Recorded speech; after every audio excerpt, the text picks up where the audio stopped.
Harvey, speaking of recruitment and purse strings, I don't know if you've seen the internet recently, but they are not happy about Texas A&M and having the number one recruiting class and all the recruits that they got.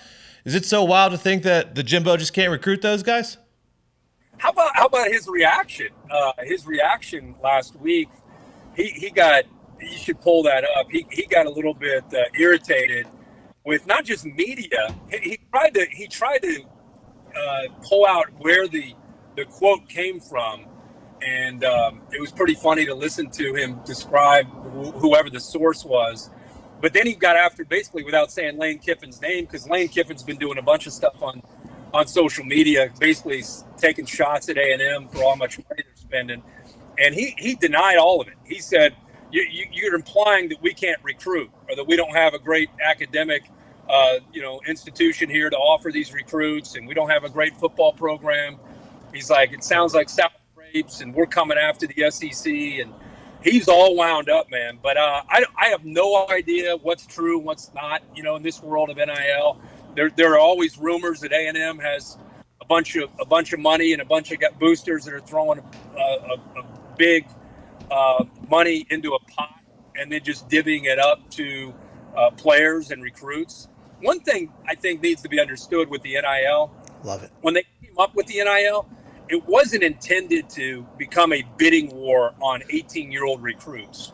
It was to give A.J. Hawk, who's a returning junior, who's an All-American, it's intended to help a guy like A.J. Hawk out, or Pat after your freshman or sophomore year, like Jackson Smith and Jigba right now at Ohio State, or C.J. Stroud. Like, you're an established brand. Those are the guys that are supposed to profit off of NIL.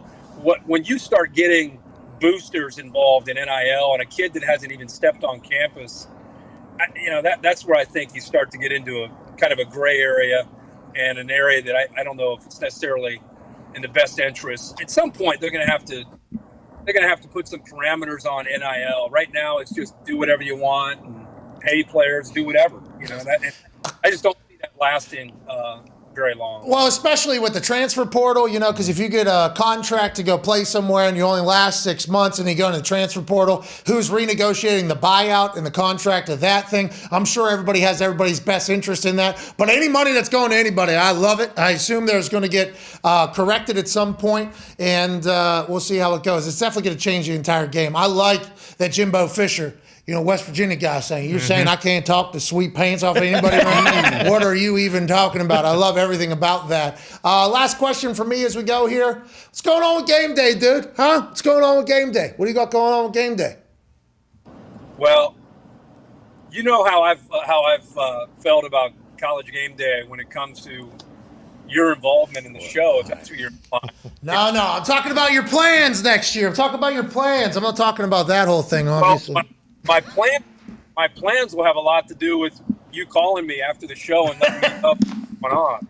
But honestly, we're excited for this season. College football, as much chaos as there is off the field, I don't know if the brand itself or the game itself has ever been better. I mean, think about last season. We finally had fans back after missing them in 20.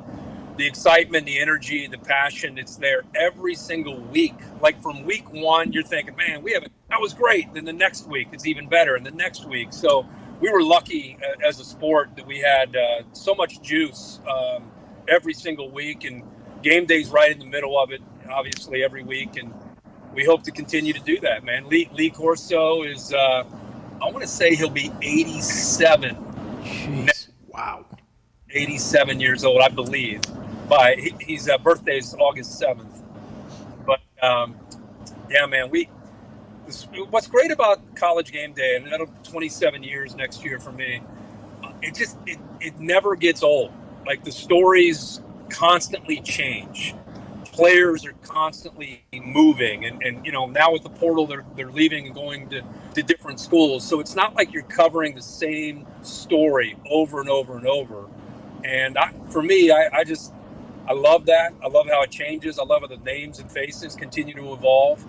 And yet the one thing that remains the same is the passion is there every single week, no matter where you go. And I don't take that for granted at all, covering that sport. 27 years on game day, huh? That's amazing. Hey, let's go. Herbie! Has been on the road 27 years. That's a long time. Obviously, College Game Day has been very nice to all of us and to me. I appreciate my time. There is a conversation happening about that whole thing. Really? There is convo. Herbie. There is convos. Well, can we hear a little bit about that?